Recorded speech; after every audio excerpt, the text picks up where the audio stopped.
I was never very happy about this physicality, as I was saying. It's suddenly at age 3 out of oblivion, and I'm a great enthusiast of oblivion. Out of oblivion, there was the shock of thisness. Oh my God, it was awful. And so we're all set to go? Mm-hmm. All right. Out of happy oblivion, there was suddenly thisness.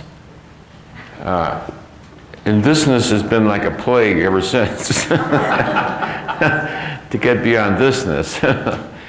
This physicality, which people strangely become enamored of. I don't know, they seem like they suffer from some kind of insanity that they enjoy this thing. But with a great deal of endeavor, you can get it to be an enjoyable mechanism. And so it's a big rag doll that I've been putting up with all these years. This week I was 75, so for 72 years I've been putting up with this thing, which has certainly earned me the karma of getting rid of it someday. The good karma of getting rid of it someday. So that's somewhat different than a lot of people look at the whole situation. But apparently that came out of some lifetimes. As a Hinayana Buddhist, I was a very devout Buddhist monk, and the ultimate reality was voidness. And consequently, when I went out of body, I went into void. And don't remember anything. Don't remember nothing until you come back in the next lifetime. And but as you reach a certain level of awareness, you remember the previous lifetimes, and they all string together like, frankly, like it's like this lifetime. It's all the same lifetime. But I was just looking at a couple of them yesterday because something came up about them, and you saw almost the flip-flop nature. One lifetime being this and creating all kinds of negative bad karma, then the next lifetime flopping over to undo all that. I said, whoa, that was really very interesting how they're tied together. Well, today we're talking about, let's see, what are we talking about today? Today's lecture is, meditation, yes. Today's meditation. But first we sort of start out by, validating the reality in which we are here this morning, in which everything is occurring of its own. You realize that nothing is causing anything else. That was the first lecture, to transcend the whole illusion of causality, because that is the whole structure of the ego. It sees everything as causing everything else and becomes entrapped by that. All the ego mechanisms are laid somehow on causality. Something out there is causing me to feel this way. We see ourselves as the victims of some mysterious force called cause, instead of seeing ourselves as the context in which we witness all that. So we start out the lectures by just recalling that nothing is causing anything else. Everything is occurring spontaneously as the fulfillment of the expression of its own essence from moment to moment. So, if we're stuck in the word cause, then we'll move up to cause and then we'll move beyond cause. If we are going to stick with the word cause, then we see that there's only one cause for everything, and that cause is the cause of every instant. The cause of the hand being where it is the total action of the entire universe since the beginning of time, manifesting itself via the will of God by divine ordinance as creation, and out of creation arises the essence, and the essence out of the energy of creation then expresses itself as the fulfillment of its essence. The cause of this instant is exactly the same as the cause of this instant, is exactly the same as the cause of this instant, And that is the totality of the entire universe since the beginning of all of time. So that every instant is the fulfillment of the creative potential of God manifesting as the essence of that which this is fulfills the potentiality of its essence, which in the case of a hand is to move forward seemingly in space. So if we jump the presumption that there's something causing it to do that, then we see that with absolute freedom, the universe is merely like a flower being what it is. You see, the flower, this instant doesn't cause the flower to grow this instant. It doesn't cause the flower. The flower is unfolding its infinite potentiality of being a flower as the fulfillment of its divine design. Nothing is causing it to do that. The sun doesn't cause it to do that. The rain doesn't cause it to do that. The sea doesn't cause it to do that. Putting it in your window in a pot doesn't cause the flower to do that. The flower is doing it of its own. It's fulfilling the destiny, the potential destiny of its own essence. Consequently, at every second at which it is doing that, it is absolutely perfect. At this moment, it's perfect. At this moment, it's perfect. Because perfection is that it should do this. And because it is doing that, at every moment, it is the perfect fulfillment of the will of God. Therefore, the entire universe stands in absolute perfection from instant to instant.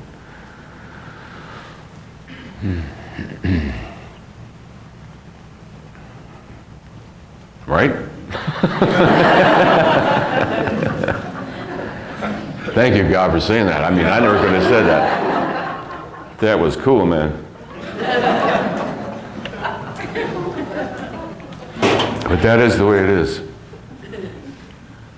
When you first see that, it lays you out. When you first walk into that and it reveals itself, if you can function for a few years, you can't function for some years, actually. Some years before one could function again. Because all is happening of its own. Well, the freedom that arises from that realization. How to arrive at that realization is what we're talking about today. We're talking about meditation, one of the great time-honored traditions, ways to the awareness of the presence of God.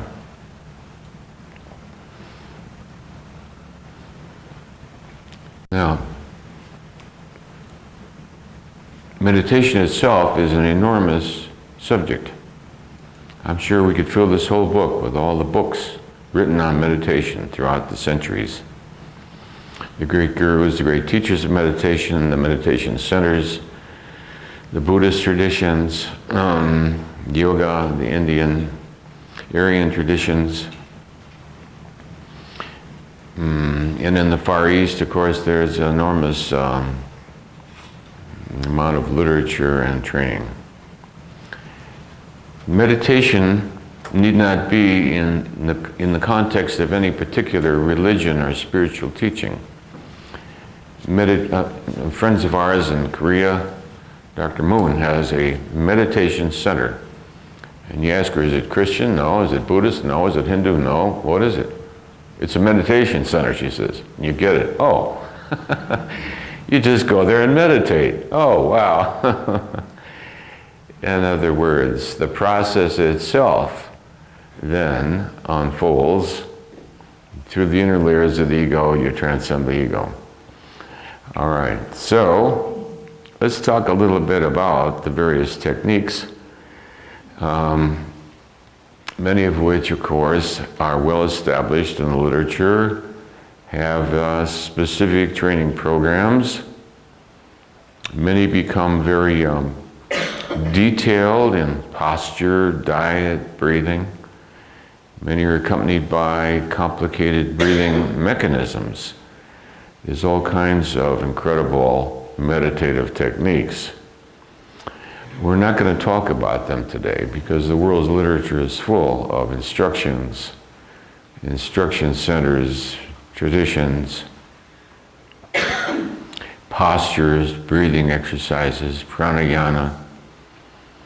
We'll talk more about the essence of the meditative process itself, which is common to all of them. And because most of the people here, you see, it's very neat to be able to shave your head, leave the world, join a Zen monastery, and sit zazen for 10 or 20 years. I love it. It pulls me, and I have to resist it all the time. It's a natural state. It's a natural state. And anything else, in a way, is sort of a drag. And I was a psychiatric consultant to the Zen monastery in New York. It was up in the Little Mountains right north of New York City. I forget where it is. Anyway. And I used to go to the first Zen Institute in New York City. Meditation itself, even as a lifestyle, is extremely attractive. The average person here today is not able to do that, and consequently, how can we obtain the benefits of meditation without going through formal renunciation? And we'll talk a little bit today about renunciation. Don't let me forget to talk about renunciation. All right, so what meditative awareness can we have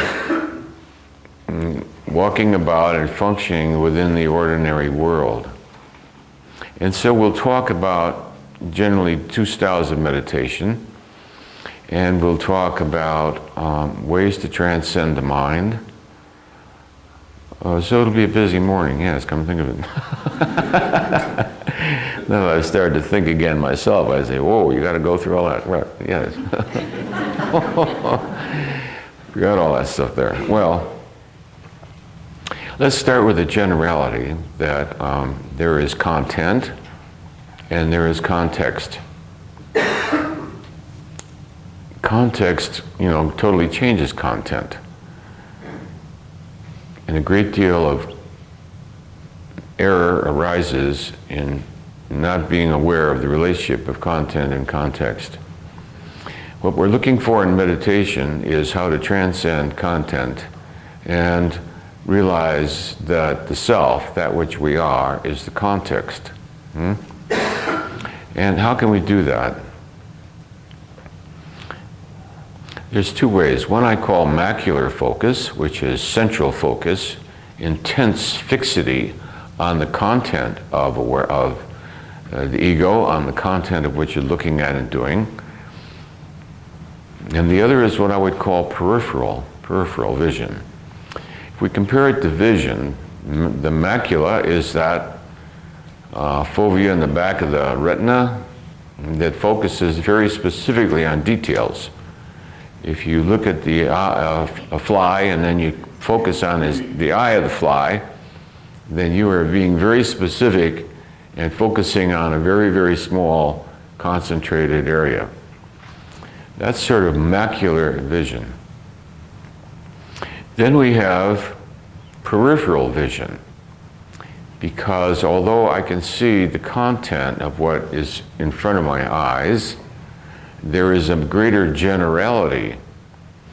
A person who's interested in spiritual evolution learns to focus the sense of self, the sense of awareness, the alertness, progressively more and more to the peripheral vision.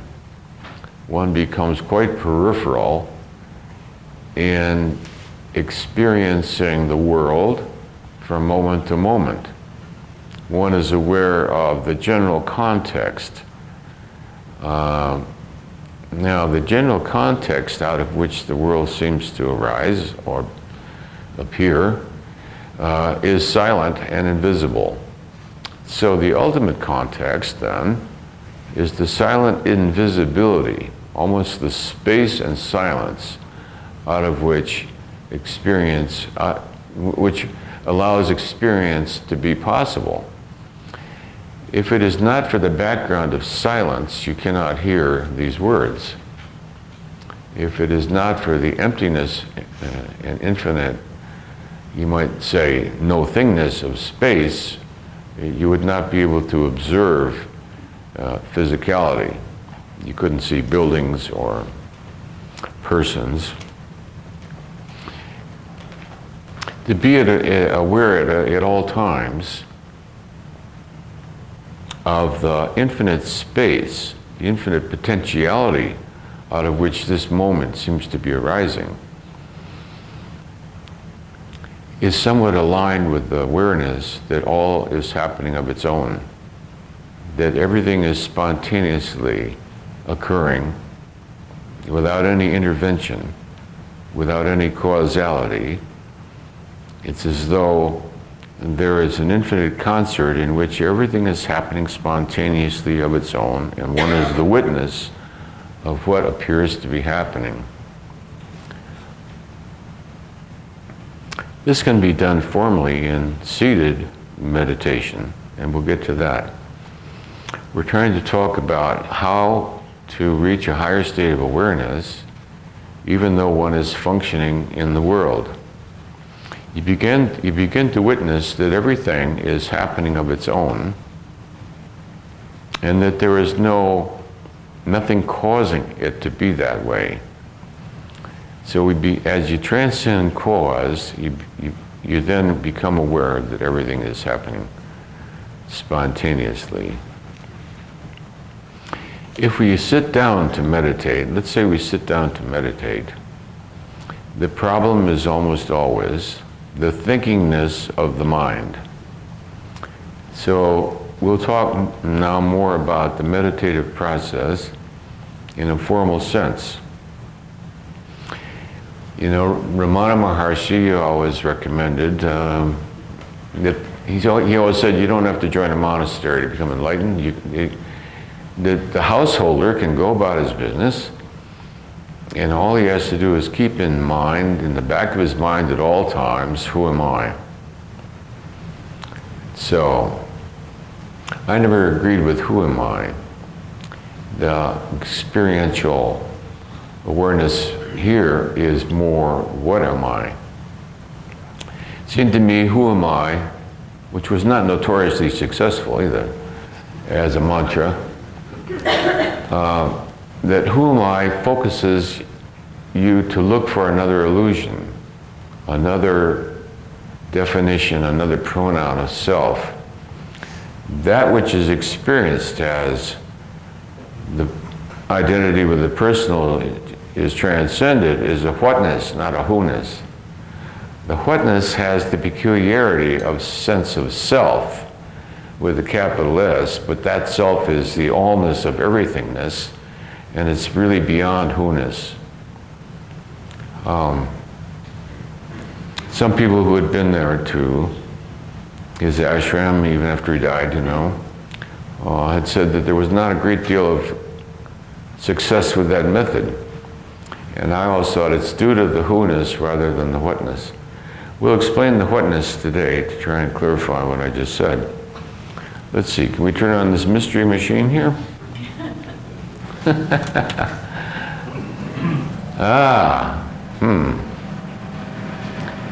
All right, so as you either you're in seated meditation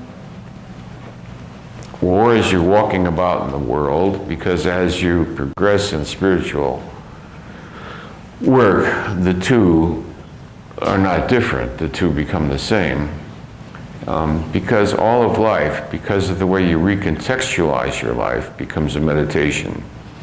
So on its highest level then, a meditation is merely the manner in which you contextualize your experience of aliveness. If you contextualize every instant of your existence as a dedication to the realization of God, all of your entire life becomes a meditation. So we cannot separate out meditation as this, and the you as that, and a this and a that.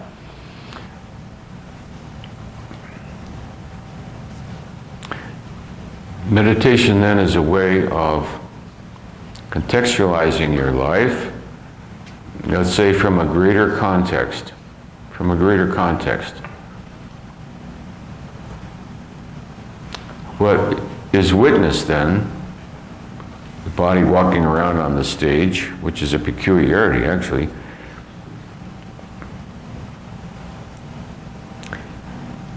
is merely the content of a field. So let's look at the field. Let's look at the field itself. It seems to be warped, doesn't it? Can't we pull this open farther? Let's see. I don't know how you work this machine. Anybody know how to work? I don't know. How do you make it not do that? Well, it's crooked, so there's nothing we can do about it. It's crooked. Somebody will know how to fix that. And we won't worry about it until somebody does.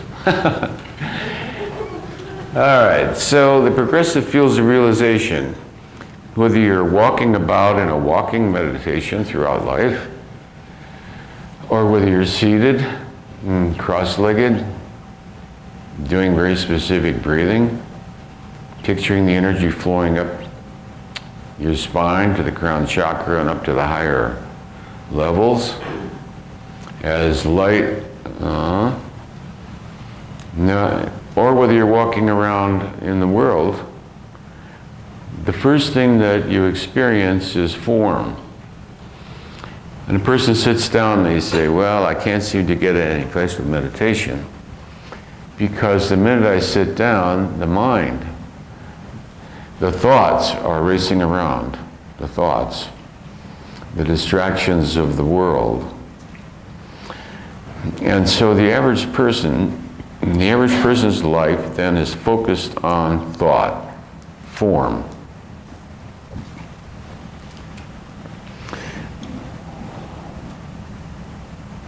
The person bewails the fact that no matter what they do, their mind seems to be focused on a passing panorama of endless thoughts and feelings and form. So that is the first thing we notice. Now, because this form is endless, the content of thinkingness is endless. It goes on spontaneously. The first thing to notice about it is it's got nothing to do with you because you can tell it to stop and it won't. Well, if you were, if that's what you were and you told it to stop, it would instantly stop. So you tell your mind, stop. It goes right on thinking. It seems to be quite unruly. Those are the famous ox herding pictures. You know, the first picture shows the ox, the wild ox. So that's the wild, untamed mind. And the naive person thinks, well, I have to deal with that. No, happily, you don't have to deal with the content of mind, because the only thing you have to notice about it is that what it's doing spontaneously. It's not the content of mind that's interesting at all. What is of interest is the process of mind. It's going on of its own. It had nothing to do with you. Couldn't care less about you. You'll say very nasty things about you. You know what the mind does. You're guilty, you're weak, you're wasting your money, you're a creep. You can't trust the mind at all. It's not even your friend. It's not even a friend. I mean, it just goes on and willy-nilly says all kinds of, when it runs out of thoughts, it'll say, ibbity-bibbity-boo, rap-a-da-pop-pop-pop-pop. Picture some erotic scene from some movie when you're a teenager. It'll think of something horrible about the future. Oh my. When the mind gets threatened with no thoughts, it really gets wild. It'll just do anything crazy. Think of stabbing yourself or something. You know, it'll just do anything bizarre to keep going. Well, so when you look at the mind then, don't be bothered with it. It's an endless phantasmagoria. I like that word, phantasmagoria. It just proliferates endless BS, you know what it's doing.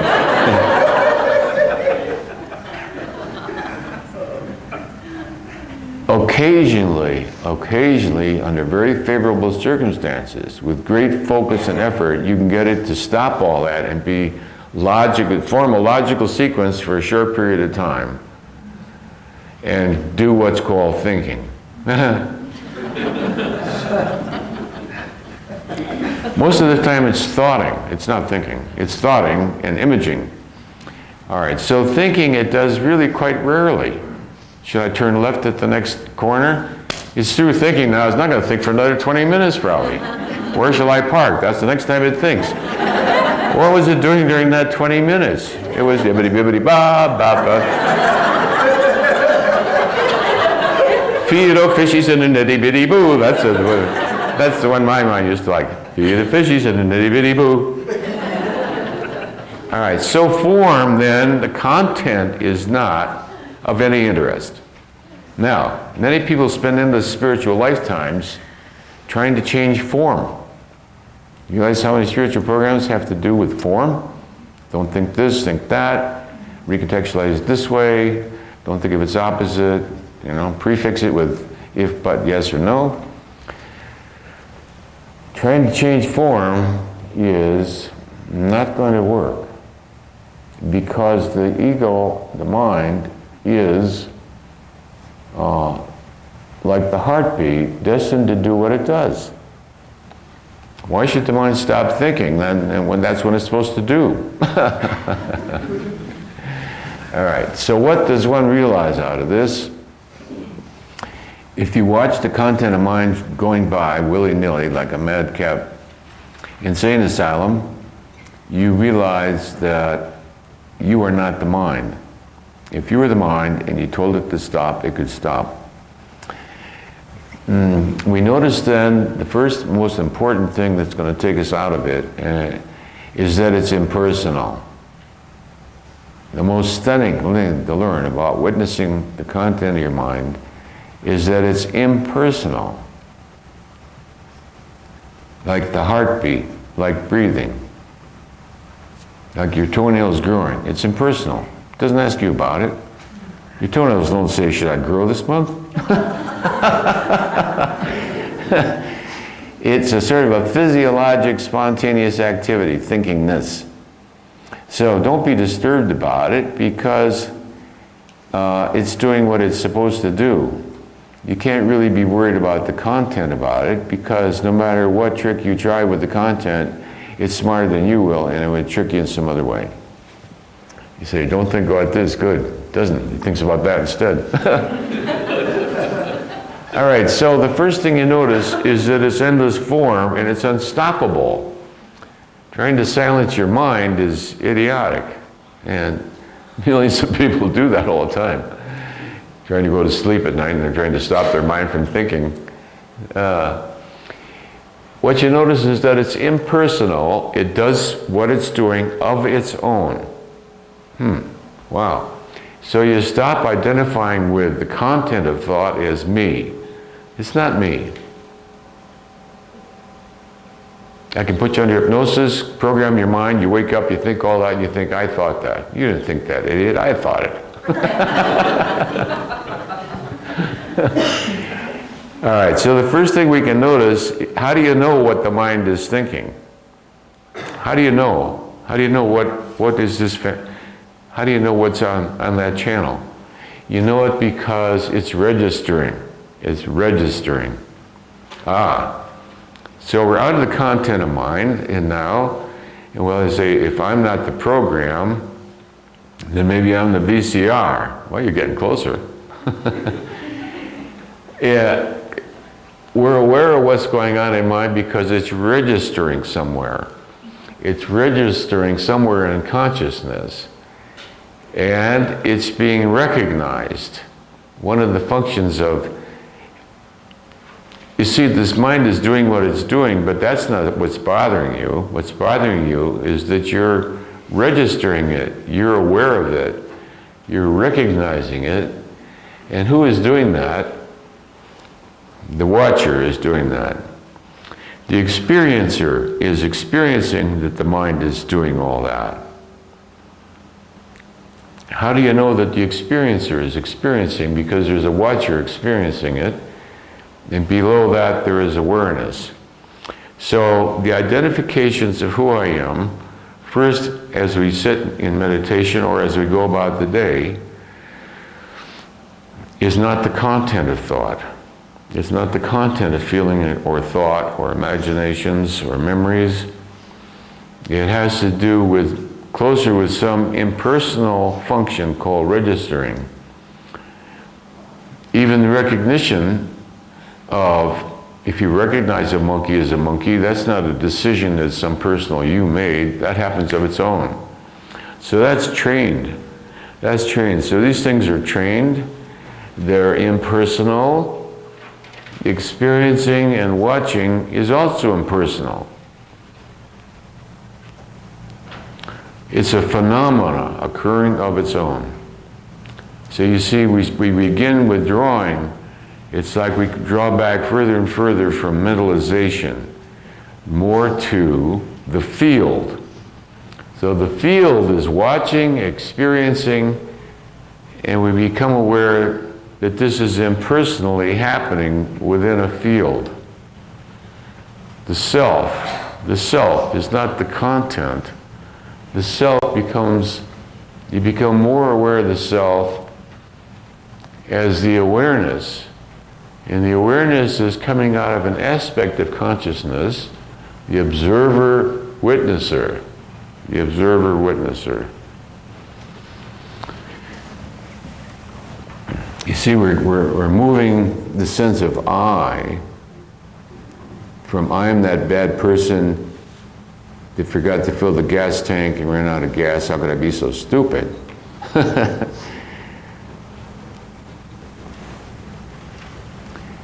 So the naive person identifies then with the content of thought itself. The average person is at the effect, is the victim of thinkingness. The average person is the victim of thought. They think that's who I am. The next wondrous thing is thought becomes imbued with preciousness.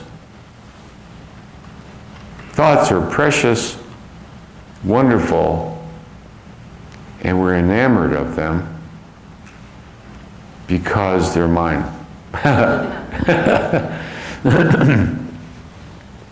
We give thoughts great status because they're my thoughts. If they were just those thoughts, they'd be easy to get rid of, but they're my thoughts.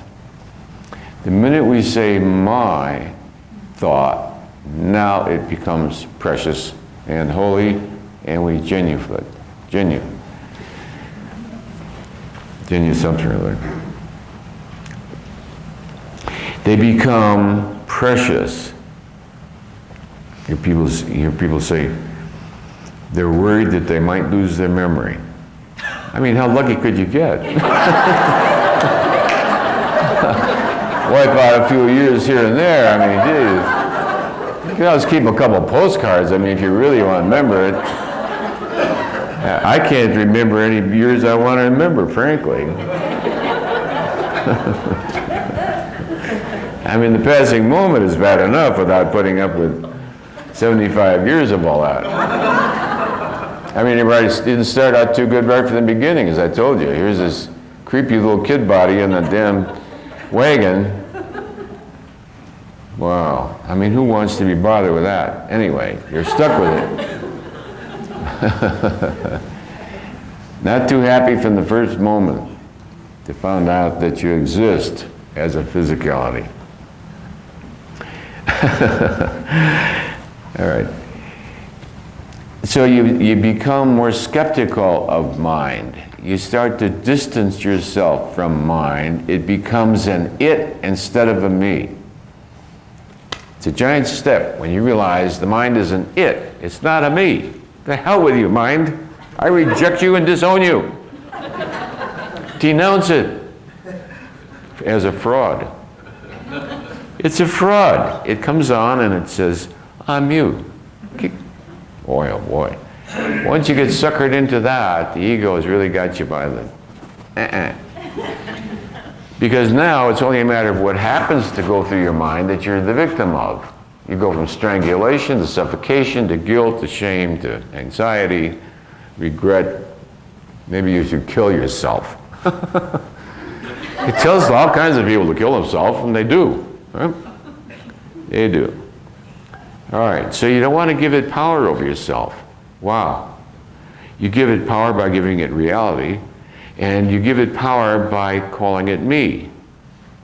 By giving it identification as the reality of the self, the precious, wonderful me, my wonderful feelings, they become sacred.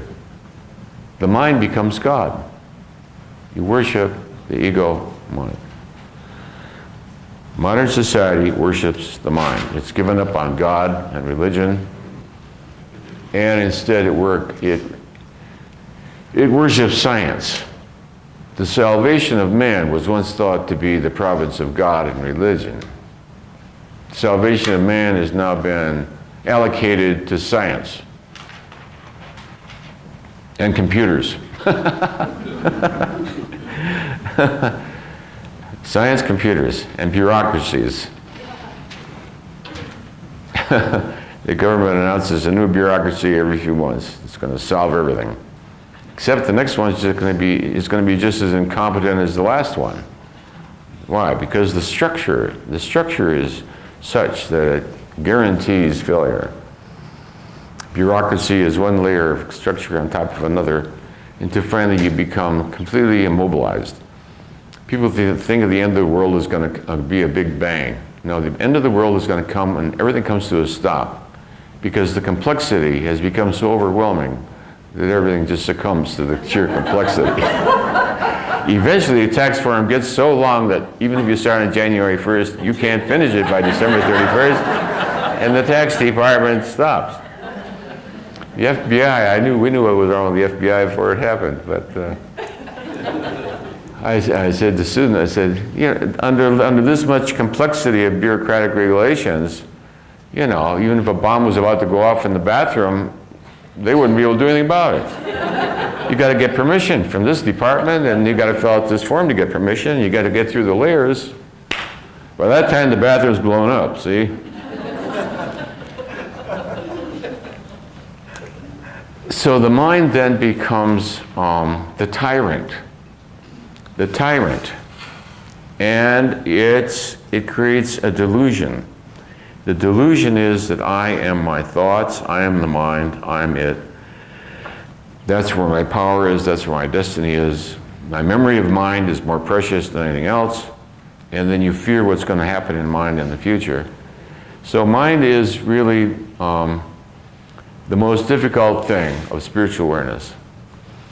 We start out with the form. We become aware that we are not the mind. So the first thing you do with meditation or in reflection, I'm going to talk today, we're talking about meditation, but to a considerable extent it's reflection and contemplation. Because if you do meditation continuously, you can now label it something else. You can call it contemplation and reflection, which is quite heavily Christian. Christianity doesn't go too much for sitting down, shaving your head, and going om, and focusing on the tip of your nose. Christianity is more contemplating the truth of the great spiritual teachers as you go about your business and instituting them in your daily affairs, to be kind and considerate and thoughtful and gentle and patient. So the Christian virtues become more the field of contemplation in which one lives one's life and by which one judges one's actions. And it's not really a formal meditation as such. We're going to blend the two so that contemplation becomes the formal meditation that allows you to meditate throughout the day, no matter what you're doing, just as I'm doing right this moment. Lord. Oh, this speech that occurs at this moment is my worship of thee, O Lord. Amen. World without end. Amen. Om. Om. Out of that which I am, out of my worship of thee, O Lord, I exist as that which I am at this moment.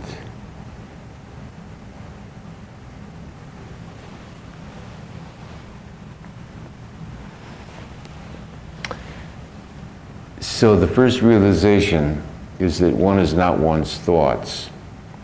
One's thoughts are like a curse. I shouldn't say that, sounds too severe. One's thoughts are like bad luck. Bad luck. You see, the core of the ego is narcissism. You get this? The narcissistic core of the ego is the sense of I coming out of the source of the ego itself. It's a sense, it's a sense of authority. It's a sense of, I can't get the right word, it'll come. The thinkingness, the naive person thinks that the thinkingness is who they are. They become then at the effect of this thinkingness. They are subject to it. They are the victim of this thinkingness. They begin to hate the content of their own thinkingness, and they begin to hate themselves because they think the thinkingness is who they are. I have bad thoughts. I told you once before, I was brought up high Episcopal, and we went to communion. Before you could go on communion, Saturday afternoon you had to go to confession. So you waited as long as possible on Friday afternoon. The last confession was 4 o'clock. So there'd be as little time as possible between confession and communion in the morning. If you go to confession late and go to early communion, the chances of sinning in the meantime are statistically much reduced. You lived in fear that this spot on your soul would appear, you know? Oh Lord, I'm sorry for this, and you do all the rosary, you do the whole thing, the Our Fathers, the whole Marys. You keep your eyes focused on the ground like this. But you should keep careful control of your thoughts and your mind that you won't have a sinful thought.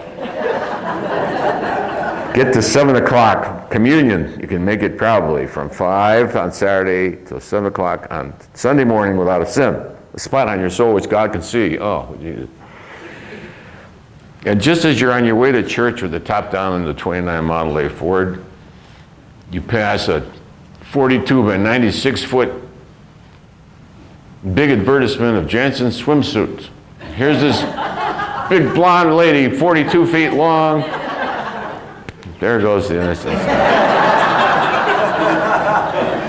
At age 6 it wouldn't bother you, but at 14 it was 32-foot long swimming suit, I'll never forget. Nowadays we would consider her fully dressed compared to, nowadays, but in those days. All right, so we live in fear then of the content of mind because it's labeled with guilt. Sin and guilt is primarily labeled mentally. All right, so the first thing to realize is I am not the content of mind. You see, you look at yourself, you realize you live in terror of your own mind. What's our percentage on that? Everybody live in terror of their mind? Yeah, everybody lives in terror of their mind. Everybody lives in fear and terror of the mind of what craziness is going to think up next, what fear, what guilt, what...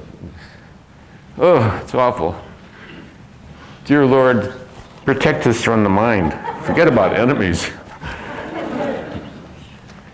Enemies are a nice diversion. They take you out of your mind. If somebody's there threatening to kill you, man, it's cool because, you're out of the whole sweat and worry thing. You just got to deal with this guy, you know what I'm saying? That's true. When I've been in life-threatening situations, you're out of it. You're out of it. So we stop registering them with the content of consciousness. We begin to realize that that processing form is what it does. It's like a little computer, and you can't shut it off. It's just going all the time with images, and it goes on all the time. It's not I. I would have to be something beyond it in order to witness it. The I would have to at least be on the level of witness. Who knows what goes on in the mind and complains about the mind unless they were witnessing it and they couldn't witness it. So what they complain about is what they're observing. But the pain comes from identifying with it. So the first thing you do with meditation, either as contemplation as you go about the day or sitting formal meditation, is to realize, is to withdraw from the content of mind and realize that which I am is what is witnessing it. The the observer is happening of its own. The light of consciousness, then, is what one begins to identify with.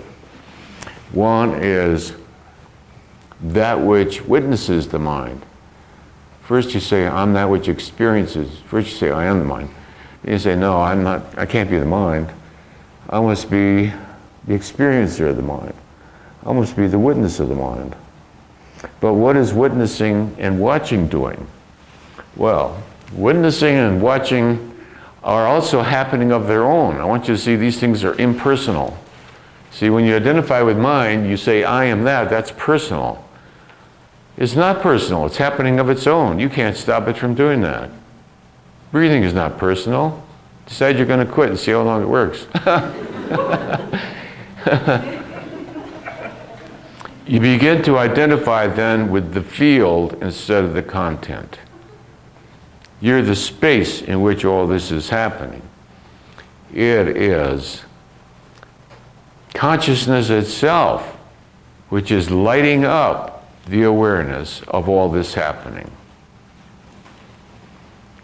You realize that which does not change from moment to moment, that which does not change from moment to moment, must be what your reality is. Your reality can't be that which changes every second, because it would be like a flickering image on the screen, constantly changing.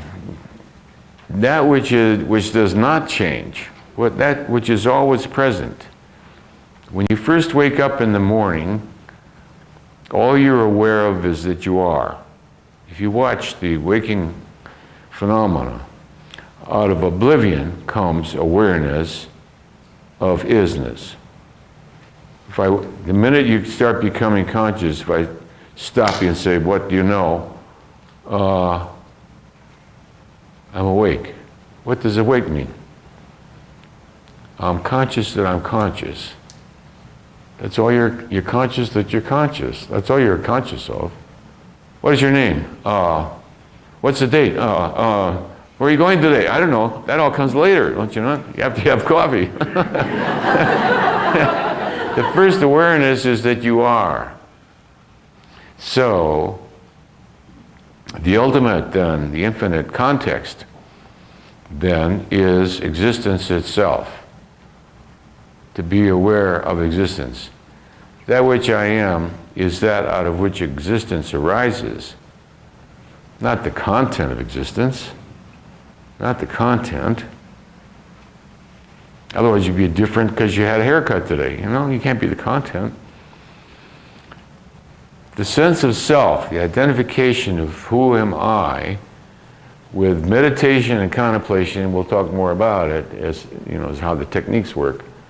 Progressively, you no longer say, this is I, you no longer say, this is I, you no longer say, this is I. The sense of I withdraws to become progressively the field itself. Progressively, one realizes that which I am is the capacity for consciousness. I'm not even consciousness.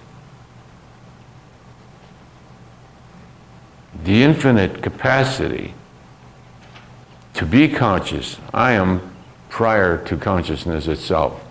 That which I am is before consciousness. Consciousness is willy crap stuff. Late in the game, small fry. like a mouse. That which you are is beyond consciousness. It's because of what you are, consciousness can spring forth as an awareness, as a volitional awareness. The sense of self. Realize that you are beyond consciousness itself.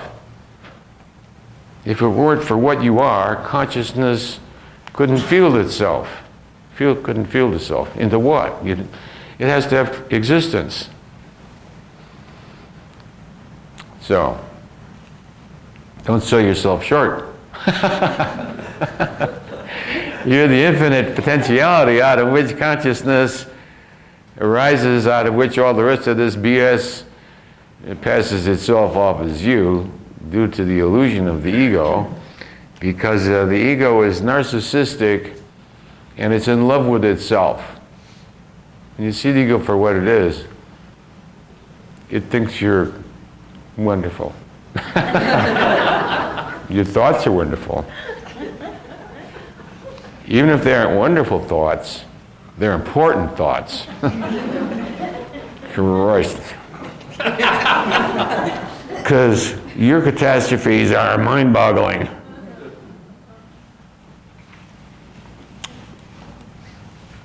This exaggeratedness is the magnification that the ego creates out of narcissism. So what holds the whole ego together then is that one is enamored of oneself, enamored.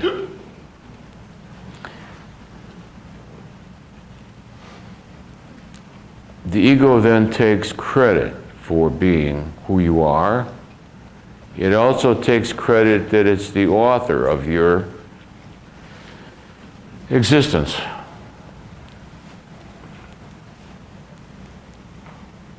It succeeds most of the time. Most of the time. 85% of the population, it succeeds big time. Big time. What I think and what I feel is more important than all of humanity. Can you believe the ego can be that big? Narcissism grandiosity and megalomania can reach such a great dimension.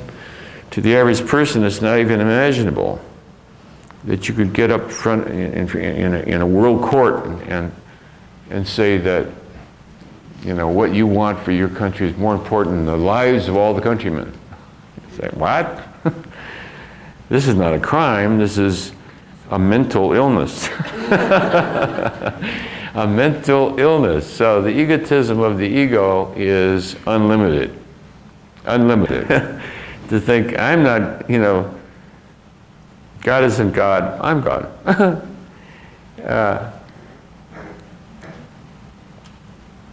The refusal to surrender the authority for the source of one's own existence to God is what gets you there. All right. So meditation quickly, or before long, brings about a certain degree of humility. You realize that I'm not the content of thought, and in fact, I can't even manage it for more than a couple seconds.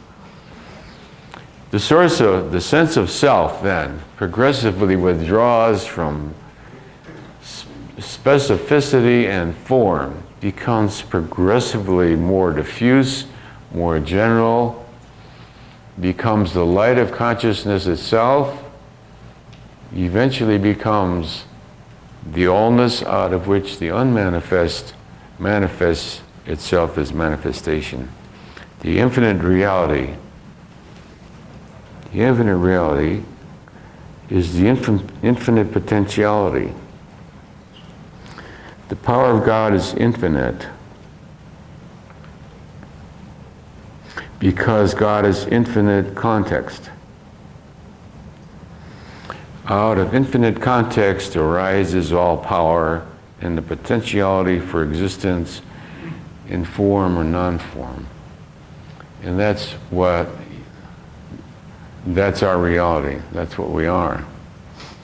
The potentiality to become conscious. Because you can choose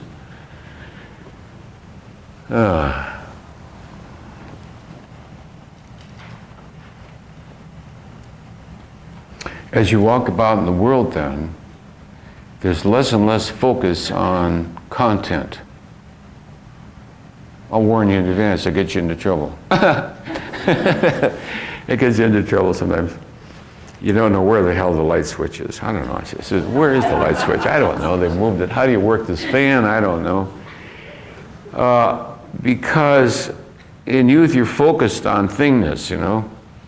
All the gadgets, the electronic gadgets that crowd the marketplace now are made by insane 24-year-olds who are crazy about the electronics I mean, you just can't buy a clock, alarm clock, you know what I'm saying? You can't just go on, off. You can't buy a radio that just goes on, off. I've got a radio in my waiting room that's worth its price in gold. It's got a dial like that, and then it's got on, off volume. That's it. I turn it, goes on, then I just go, I tune it to WRFM. Whoa, there you go. All set. Somebody gave me one for Christmas. Oh my God, it's got an instruction manual this thick. It's in fine print. Anything made in Japan or China has that very fine print. Push button A 6 times, then push button B, wait 3 seconds, and push button, and then go 86942. By doing that, you can set your alarm clock to go on and off Tuesday, Thursday, Friday, and Saturday, and alternate weeks on the following weeks. And I don't know how to use it. I put it back in the box. I've got boxes full of wonderful presents made up by 22-year-olds. Wonderful watches, but I can't figure out how to use them. I don't know how to use them. So what you do is you catch the nearest 22-year-old and you say, how do you turn this thing on? Yeah? To them it's simple. All right. So that to me is the world of form. The world of form is mind-boggling complex, tiring. I mean, I'm tired just to look at the instruction manual and they say, here's the instruction manual. I'll go. Then you're supposed to send in a registration card. I'd never do that. I mean, it's horrible. A warranty card and all. I say, if it breaks down, forget it, you know? I'm not going to send it back to the company and get my $17 back. I mean, you know this thing? Blow a whole afternoon doing that, going back and forth to the post office, package this thing up. I want my $17. Write him a letter, fill out the form, get it signed, an affidavit, witness. I mean, you know what I'm saying? I'm just giving you my warped view of what the world calls reality. I want you to keep in mind that my view is warped, abnormal, according to the world. Because the world loves form and loves the detail of form, you know? I get more of the context. I want the gist of a thing. I can walk into a room, instantly I've got what it's all about. What everybody's there about, what the whole scene is about, what the sense of it is about, what the prevailing energy field is, therefore what to expect, what's possible. You know, the upside, the downside, the potentiality, what's already happened, what's likely to happen. You can almost see the future of it arising, and you can see how it all arose. You can see how it all came together throughout time and where it is at this passing moment, and you can see where it's going. That's what you want, is the essence. So you can read essence in one split second. We all learn to do that. Certain neighborhoods in New York City, if you don't know how to do that, you ain't gonna live long. You can just tell by the ambience as you turn the corner, oh. You gotta go this way. You don't know why. We call it intuition, don't we? Mm-hmm. So that which is not in form within you, as you become progressively aware of it, you become more and more what we call intuitive. You just read it. I mean, I've told you before, I remember walking down 10th Avenue in New York City and late at night, and I could tell by the footsteps behind me, half a block behind me, I knew from the footsteps what it was, what it had in mind, what it intended, what my fate would be if I didn't read it right. And I crossed over the street.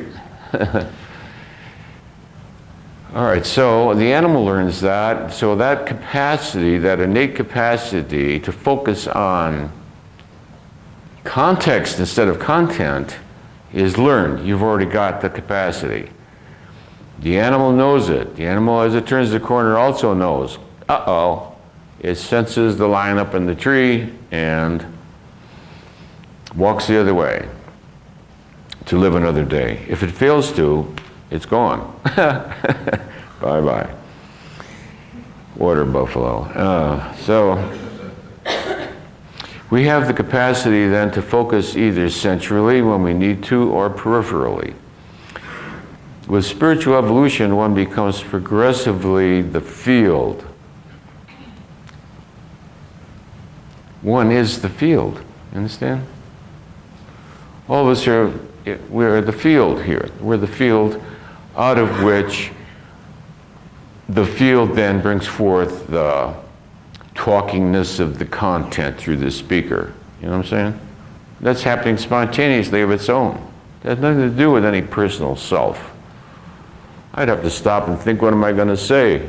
That'd be like looking through the instruction book on an electronic gadget. You know what I'm saying? You could get a general thrust of what we'll talk about today, but then it happens of its own because it's happening as a result of the field. And the field is set by the consciousness level of the people here and their intention and their interest. That's what creates a sense of the field. So one becomes aware, I'm the field, the infinite potentiality, the Buddha nature. The Buddha nature, a lot of people don't understand what the Buddha nature is, they talk about it. The Buddha nature is the unmanifest potentiality. It is beyond form, but it is not void, because it is the infinite potentiality. Out of the infinite potentiality is allness, not nothingness. If you go the way of negation, you'll end up like I did lifetime after lifetime in a stupid void, and then you come back here, wham, and you got a freaky body in a wagon to put up with. The physicality, the shock. No, the ultimate reality is not void nothingness. If it was nothingness, I wouldn't be back. I've been in the void. What is it that witnesses the void? Who's to talk about void? If void is the ultimate reality, no one would know of it, would they? If you like brain wipeout, who's going to tell you that their brain got wiped out? Nobody. Nothing there. Because the ultimate reality is the unmanifest, it becomes manifest as the infinite potentiality of consciousness itself, which is then capable of all this content and thinkingness. Let's see if what we said is true. That depiction is aligned with God's truth. Resist. We have permission to ask in front of this audience. Resist. It's over 999. It's 1,000. 1001. 1000 is the absolute understanding of. It's the absolute understanding of which we are capable in this dimension, which was that which we just said, is the absolute, infinite, ultimate capacity of comprehension of one's reality.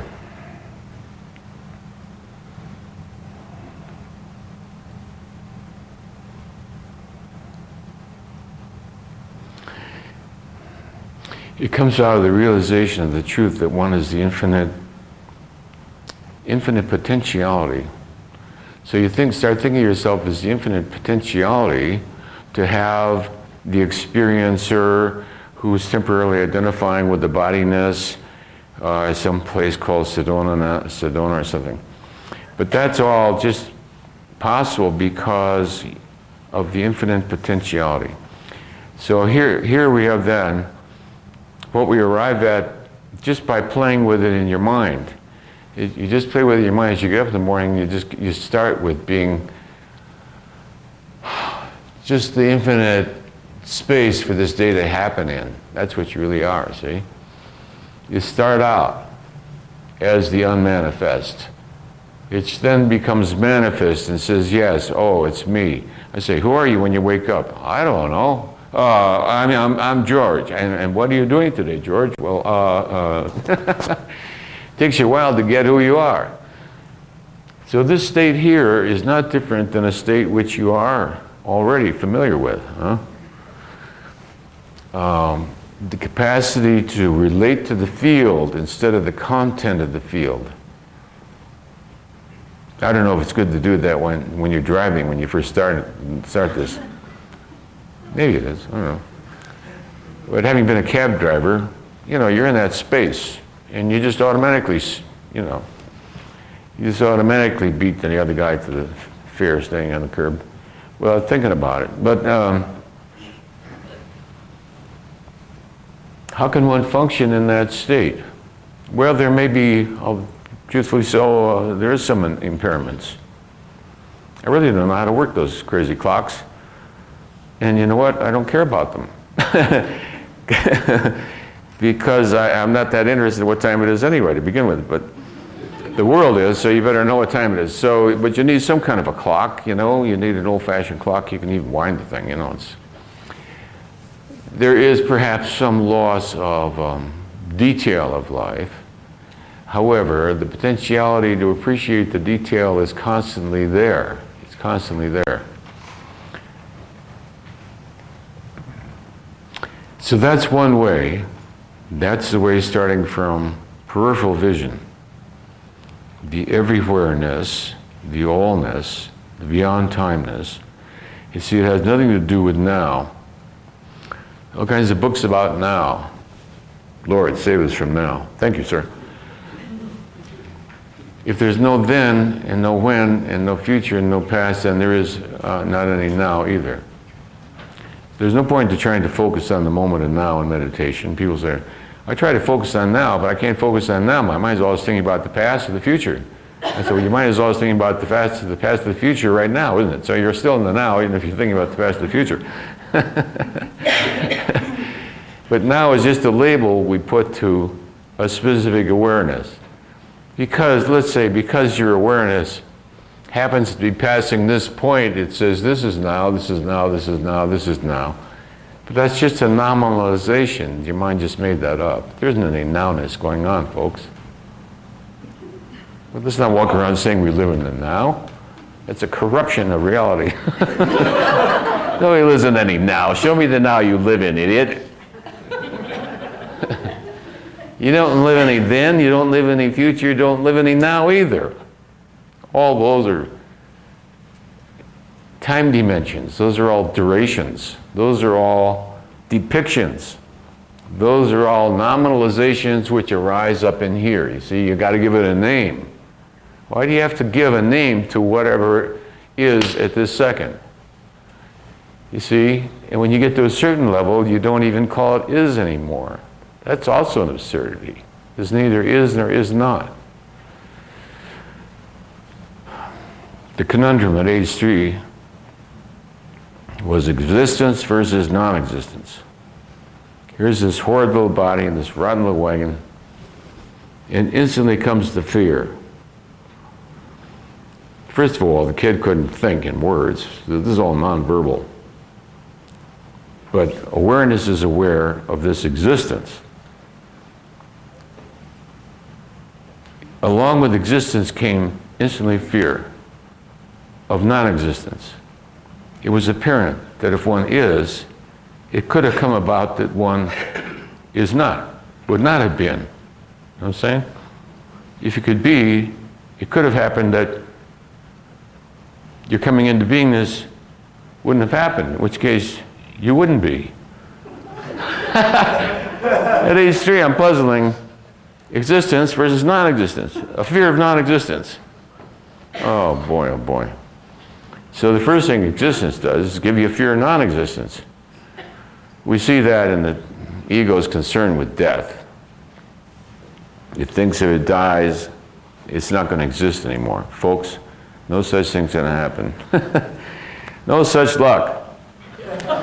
You don't go from existence to non-existence. You just go to a different style of existence in which all these lifetimes string out as one lifetime. I went through a couple of them the other day. I thought, oh my God, I'd just soon forget that altogether. But it was how consciousness evolved through these various physicalities, each one serving a very definite purpose. And as I say, they tended to flip-flop. And this one you did this, and the next lifetime you flip back again to like undo all that. Oh boy. All right, so the way out of all of that, the karmic constant. See, because when you're in that lifetime, you forgot that, see? You forgot that. Then when you're out, you remember it again, and wham. Because as long as one is identifying with form, then you're going to keep reincarnating. There's no way beyond it, I can see that. As long as you think I am anything specific, that specificness will then create a new specificness. Once you really realize you're the field of the infinite potentiality, you're beyond it. You think you want another lifetime? I got news for you. When you get there, you're not going to like anything you like this lifetime. I look back at previous lifetimes, I didn't like any one of them better than any other one. On a certain level, they were all horrid. On a certain level, they were all exciting. On a certain level, they were all everything else. And I could do without it. After you had enough lifetimes, I mean, you can do without them. You just don't have a yen for another lifetime, folks. It's like if you've gone and seen so many movies. I'm not interested in movies. I never watch movies. I mean, I've seen them all. I've seen every twist and turn, and writer's fantasy about how you can phrase this, express that. I've seen every actors and actresses doing it there, and I just don't get it entertaining anymore.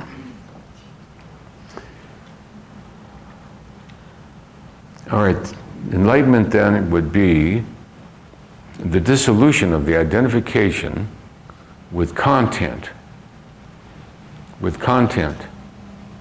existence as form, even with existence itself. That which I am is beyond existence. Existence came out of that which I am, just as consciousness arose out of that which. You can't be at the effect of anything. There's nothing causing anything. Consequently, anything phrased within the context of causality cannot be the absolute reality. Inasmuch as one lifetime does not karmically cause the next lifetime, no. Something outside of all of those lifetimes tends to bring them into physical manifestation. You can't be the content of each lifetime, you have to be the source out of which those lifetimes are arising, and one is choosing reincarnation. Contemplation then is just walking about, and you see you can do it right now. You just be aware. You forget about what the speaker is talking about. He just chatters on and talks, and the room is full of what all appears to be people and all that. And you realize that the capacity to be aware of the phenomena, so if we look at it phenomenologically, the capacity to be aware of the phenomena is what you are. You hold the capacity. What you are is the capacity to be aware of any of this. Now you can pay as much attention to it as you want. You see, that's volitional. You can either pay attention to it, you can identify with it, or not identify with it. Even to say what day it is a mentation. It's no day right now at all. There is no day that it is today, any more than there is any month that it is today, or any year that it is today. Those are all made-ups, just wordingnesses, conveniences. In the world of form, that's very convenient to say, I'll see you Wednesday. Okay. If you live in non-form, there isn't any Wednesday. The world says Wednesday. You say, okay. You say it's Wednesday, I'll go on Wednesday. You can go along with the world, but it's elective. That's the difference. It's elective. You're not at the effect of it. Otherwise, you're suffering from Mondayness, Tuesdayness, Wednesdayness. I mean, you see, you end up a cripple.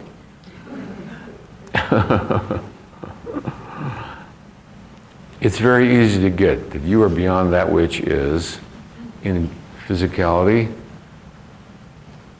The infinite awareness is radiating forth as the seeming phenomena. But you get that you're beyond all that. You get that you're the field out of which consciousness arises. Is that so? Everybody agree? We're all the infinite field out of which consciousness arises. We're not the product of consciousness. We're its capacity, its source, out of which consciousness arises. The manifest arises out of the unmanifest. Creation arises out of the unmanifest and becomes manifest in what the world calls evolution, which is the appearance that creation takes. By sequential observation, it seems like there's sequence. The sequence is not in the out there-ness, the sequence is in the perception. Sequential perception creates the illusion of causality. There isn't any cause out there at all, folks. When I was a kid, I lived out in the country, and the only way to get to school was to hitchhike, 10 below zero. And it was a lonely highway, and anyway, the only hope for a ride was an occasional car and occasional truck. So you'd hear the truck coming about a mile away, you get all excited. As the truck got closer and closer, I had a little magical thing I would do to make the truck stop and pick me up. I'd go 777, 777, 777, 777. I'd do that 7 times and turn around 7 times. And that would make the truck stop. So I'd do that, and then the truck would spot me, and I could hear him hitting the air brake. Half a mile away, he's starting to hit the air brakes, because on the icy snow, you better start hitting them early. So here's this kid out there with his books, and in those days, everybody sort of trusted everybody. Now, nowadays, you think he was probably a killer or something. But anyway, in those days, everybody trusted everybody. So the truck driver would pick up this kid staying out in the cold wind and snow, But the idea of magic was, of course, that saying 777 times and then spinning about on my heels 7 times was going to make this truck stop, Of course, when it did, then that connected the magic even stronger. And once in a while it wouldn't. Well, still, it happened a lot of the time. But you see how your mind gives causality to it. All right, so we want to get out of that child's world then, of magical causality. The world's belief in causality is really sort of magic, living in the world of magic, because it doesn't see that what it takes to create every instant is the totality of God as creation throughout all of time. So we get out of being the content of consciousness, we become the context of consciousness, we become the reality out of which consciousness arises. So we'll take a break.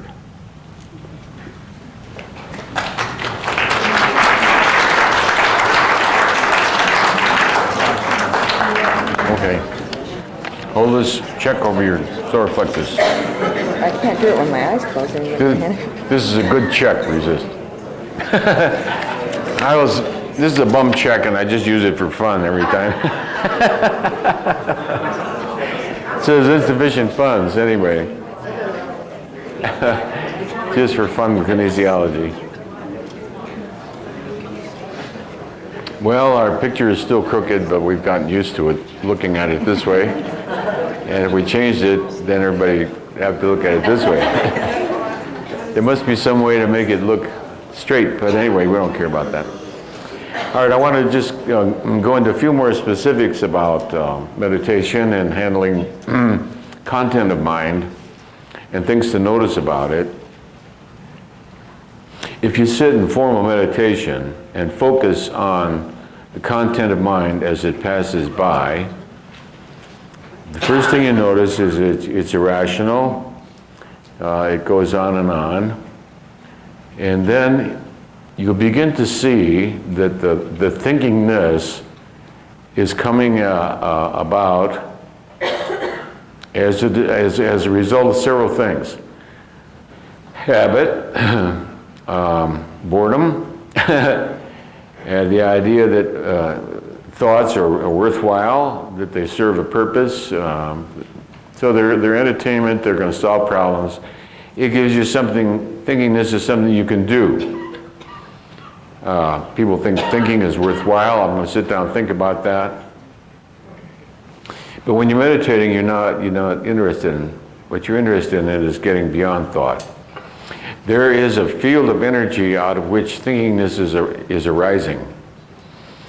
And so I want to go into a specific detail about that. Let's say you're sitting in formal meditation, and the thinkingness is arising of its own. You'll see it's arising of its own.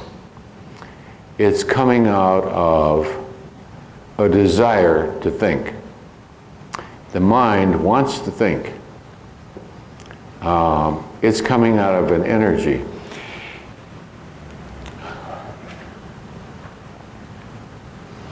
If you don't get caught up in the content of thought,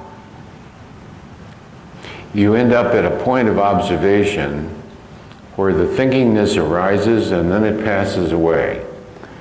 I think we said in a previous lecture, like looking out a car window without focusing on what's going by, but looking through the same point of the car window, everything flicks by. You understand what I'm saying? You don't like fixate on this and watch it and then fixate on the next. That's the way the mind usually works. I mean, the mind. And the eyes. It looks at this and then it follows it and then it clicks back this way and it clicks, it's constantly doing that. There is a way of focusing on thought, of not moving with the thought, not getting absorbed in the content, the emotion, the story of it. Just witnessing from a fixed point of observation that the thought arises, a specific thought arises out of sort of an amorphous potentiality to become a thought. It gains greater and greater form. It becomes very, very specific, crosses the point of attention, and begins to fade out. It loses form and disappears.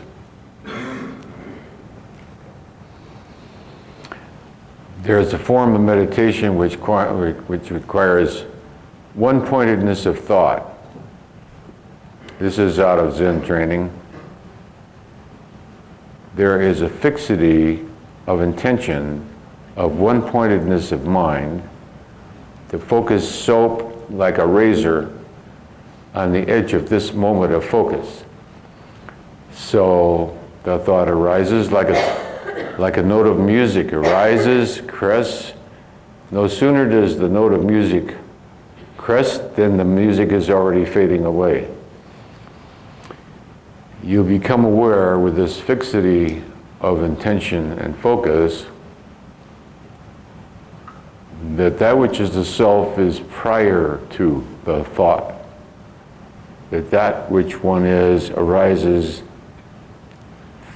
from the source. You'll see all the thinkingness is coming out of an energy, and one can begin to release the energy of the desire to think. Let's see how that works. I haven't done it in some years.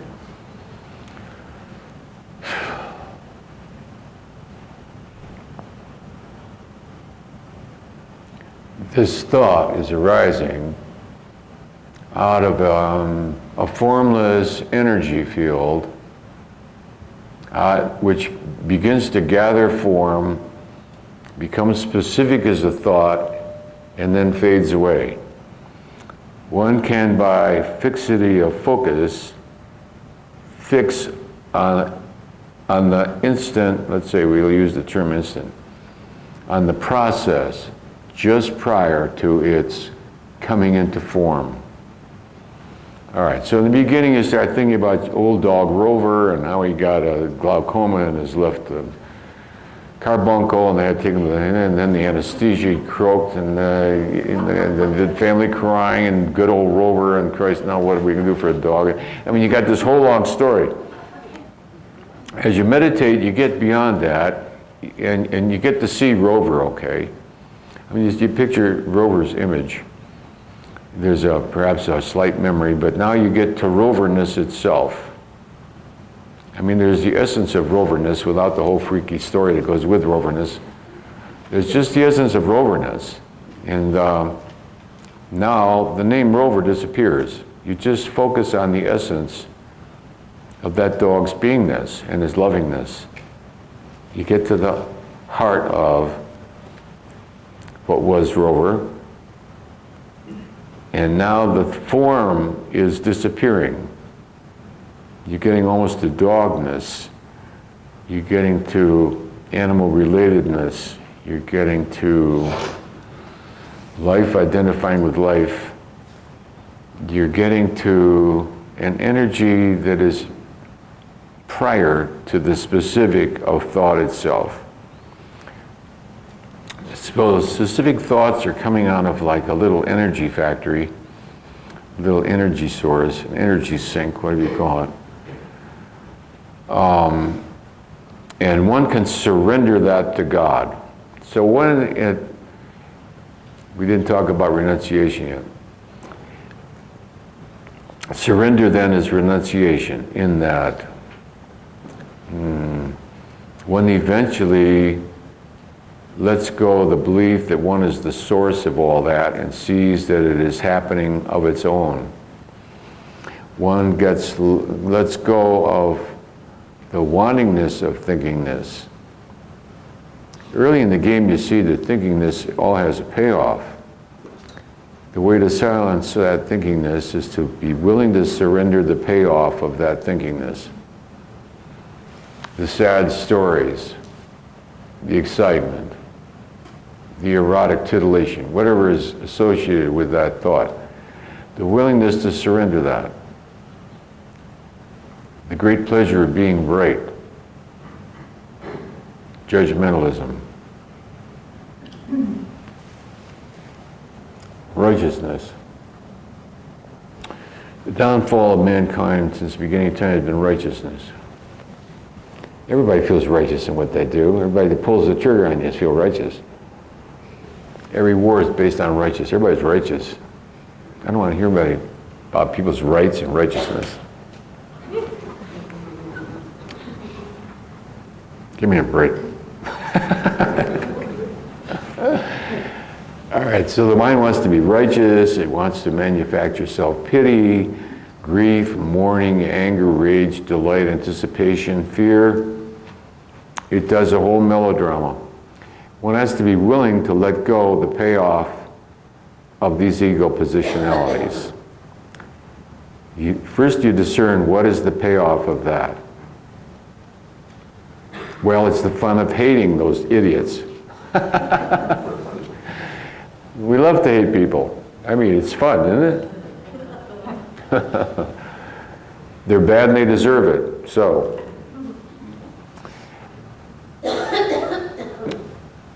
to start to silence the mind, we witness how it behaves. Then we see that it's being sourced. It's being sourced by the payoff of this thinkingness. As we're willing to surrender the payoff to God, could you let go the pleasure of self-pity and surrender it to God? Could you? Yeah. Would you? Okay. So there's a constant of let-goingness of the payoff of this thinkingness.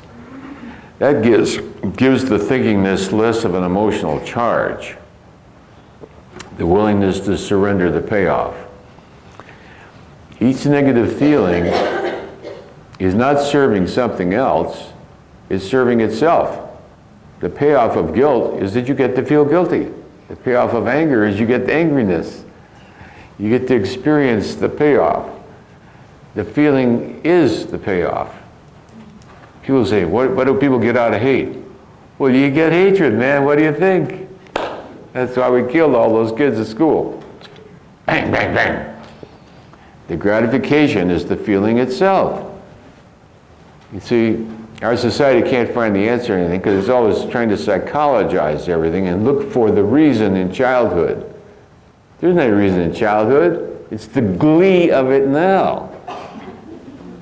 Watch the TV in the Middle East throwing rocks at each other. This side throws rocks at this side. They're really getting off on that. This side then throws rocks on that side. They get off on that too. Now they both get indignant. Boy, they're all hot with indignity. Then they both pull out rifles and they shoot away at each other and then throw bombs and then they send in tanks and blast away. Everybody gets on TV about the poor little infant, the poor mother crying. The whole melodrama is such a huge payoff, man. How can you resist it? So the mind gets sucked into it and it can't get out. You don't have to look for something from childhood to explain it. The payoff is in the instant of now. It's right now is the payoff. The payoff of rage is you get to feel rage. Watch those people throwing rocks at each other. It's a state of high glee, isn't it? It's got nothing to do with their childhood. It's got nothing to do with politics. It's got nothing to do with America being richer and all that crap. They just love an excuse to throw rocks.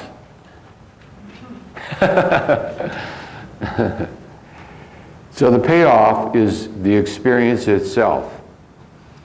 In meditation, we have to be willing to surrender the payoff of the experience itself to God.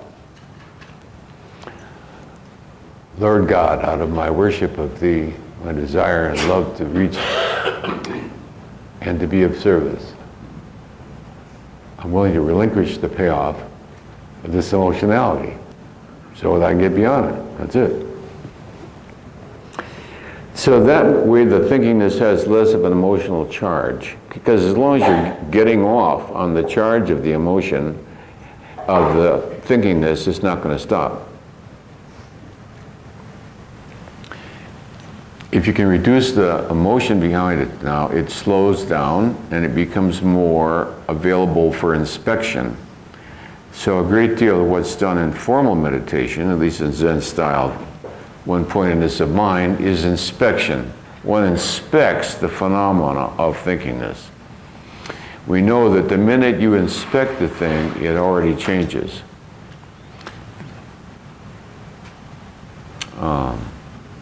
Nisargadatta Maharaj said that when you start observing the mind, it already begins to change out of observation.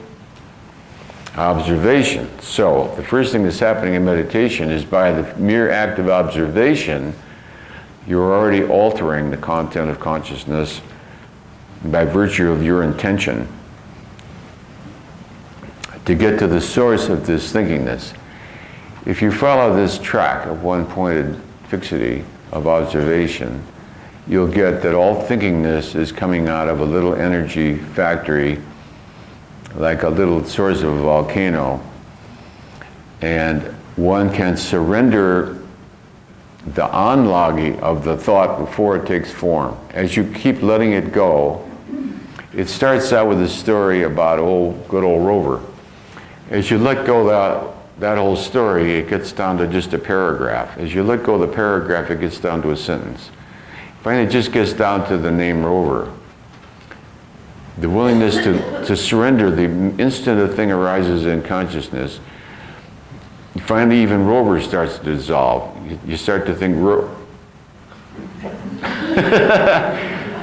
just before it becomes Rover. First it was a long story, sad story. You're weeping and crying all about Rover. Now the story is just down to barely remembering the name Rover. Now it just comes up as Then it comes about the image of a dog arises. The dog doesn't have a name yet, not even Rover. You don't allow it to get to the point of Roverness.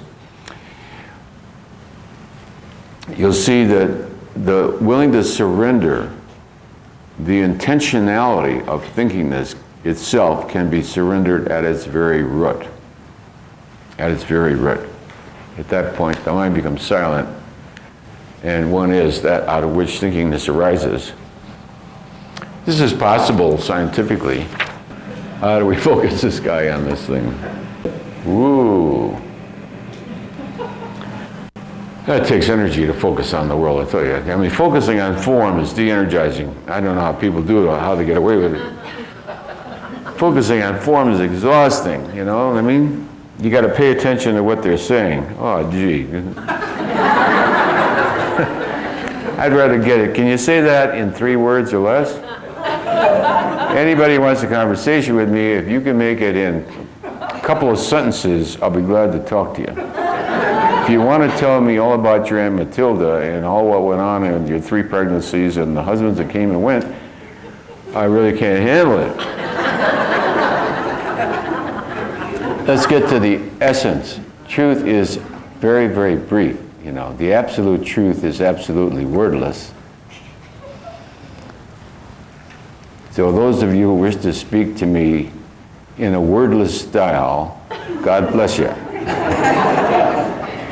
You just come up to me and you give me the thought like that, and I got it. Okay, so, no, you're okay. You just gotta, all right. So, you get beyond thinking this. How can this be? How can you get beyond thinking this? I mean, are we talking mysterious fiction or what? Last night there's a guy on TV, History, what is it, that channel? The guy that loves to bash spiritual reality. I don't want to get into him, he's horrid. That's exciting. He's a pseudoscientist, anyway. Here we haven't talked much about quantum mechanics, but the book Power versus Force has to do with going from the linear to the non-linear paradigm, non-linear to non-linear. In the book I'm finishing now, or the one I just finished, I forget which. No, I guess the one I'm finishing now. I guess the one I'm finishing now, yes. It has in the back a précis of quantum mechanics, for anybody that's interested in it. It's an incredible and wonderful and exciting subject. Anyway, what's interesting about quantum mechanics is that, as you're all aware, as you get to smaller and smaller submicroscopic, subparticle, subatomic, subelectron, subphotonic reality, that consciousness has an observable effect. You're all aware of the Heisenberg principle, correct, everybody? Anybody doesn't know what it is? All right, so we'll give the basic experiment that gives the whole thing away. When an atom of matter and one of antimatter meet, they extinguish each other, and when they do, there's a discharge of 2 photons. The photons head off in different directions in the universe. They have no spin to them. However, if a human being looks at one photon, it instantly begins to spin. At the same time, on the opposite side of the universe, with no connection between the two whatsoever, the other photon begins to spin in exactly the opposite direction at exactly the same instant. The mere act of observation, witnessing, changes reality. So that's the space in which prayer is effective, meditation, the space in which that which you hold in mind tends to manifest. Energy follows thought. All the spiritual realities that we know, that prayer is effective, that meditation, how can I see when I'm standing in my own light? This thing is not working too good here. The world, I don't know, it's such a crazy place. All right, so we can compare, this is the world of logic, the linear reality of quantum reality. This is the space out of which the last night was a program on near-death experiences, you know. It starts out very good and then deteriorates to where he tries to negate that it has any spiritual reality because his consciousness is stuck over here in the Newtonian paradigm. And although these people profess to be scientists, I say to them, have you heard of quantum mechanics? Because they're still coming from, 50 years ago, if it's not measurable. So this is the ordinary reality of ordinary life. The Newtonian paradigm in which things are logical, sequential. Where's the word cause? Good gosh, I forgot the word cause, man. This is an orderly cause. Everything is caused logically, predictably. Look back to your childhood to find out why you do things is reductionist. It's provable, it's measurable, everything is sequential, temporal. You can figure it out on a computer. It's solvable by the differential calculus. It's based on force. Everything is finished. It's a settled world that you can count on. It'll also kill you. Anyway, the discovery of advanced theoretical physics then has to do with quantum reality. The quantum and the mathematics of it is somewhat complicated. You don't have to go into the Schrödinger equations to understand the infinite quantum potentiality. But as we get smaller and smaller, this has to do with the macroscopic world. This is the world of grossness. But you and I are aware that the subtle feelings of isness, existence, the subtleties and inferences are not on the level of the gross. They're not on the level of the measurable. They don't even they don't even exist in time or space, because the ultimate reality is subjective. The ultimate reality is subjective. This is where power resides. Power is in the context, not in the content. This is the finished product. This is the end of it all. This is the consequence. It ends up as the Empire State Building. This is the Empire State Building. Where did the Empire State Building come from? A guy was sitting there probably smoking a Camel cigarette back in the 30s. The tallest building in the world, whoa, tallest building in New York City, tallest building in the world. And the thing begins to grow in his mind, and it grows and it grows. And the more he thinks about it, the more excited he gets. And then a design begins to form in his head. It's all starting over here. It was poised. It was a potentiality. It's all uncertain. Purely subjective. It's expansive. It grows with the possibilities. It's unlimited. He could have made it twice as tall, right? When this is going to arise, either in thought or in the world, is stochastic. It's not predictable. If we knew all these factors, and in the back of the book, the current book, I put an index in which you can look at all these factors. They all have mathematical names, so whether it's time-dependent or independent. These are two different Schrödinger equations to solve these two different equations. As you can see, you're dealing with potentiality. You're dealing with things that are observable but not measurable. They're comprehensible. They're not local anyplace. Where's the locality of the Empire State Building before it goes into physicality? It's nowhere. It's diffuse. It's intermingled with thoughts of New York City and the glamour of the city and the glory of man. And it's a progressive, imaginative, creative, free, unpredictable, illogical, disorderly, infinite potentiality. There is the infinite potentiality of context, out of which what we call a reality arises. It's the infinite potentiality of consciousness itself. It's idiotic then for anybody to take a position that this is unreal and this is real, because it's only out of the subjectivity of what they call the unreal that you can say that the objective world exists. No statement of objectivity has any validity except as a subjective reality. So the absolute infinite reality is subjectivity. The presence of God within expresses itself as the infinite potentiality out of which arises subjective awareness as consciousness. The presence is radically subjective. It's not out there, elsewhere, some other time, for other people.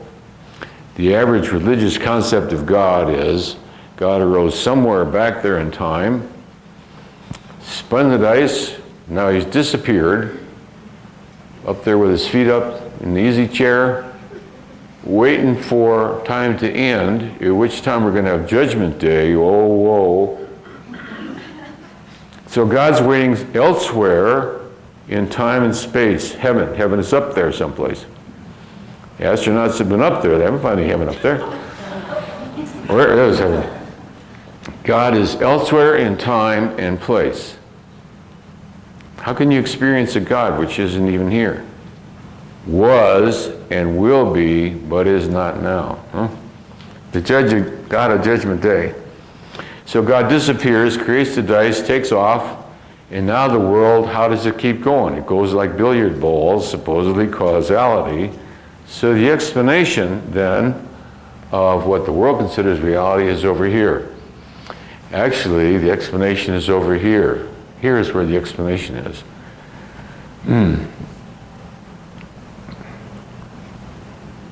So any concept of objectivity then is a subjective judgment. There is no such thing as objectivity. There is only subjectivity. That's the whole basis of the Heisenberg principle. There are not measurables in reality. In quantum reality, there's only observables. You can witness certain things, but you can't measure them, because the minute you try to measure it, it already changes. You can't measure the same thing twice in quantum mechanics. One observation totally changes it. When you go back, it isn't there anymore. That opens then for us that we can see that spiritual work is very, very powerful, because it is the subjective reality out of which observable supposed reality arises in the first place.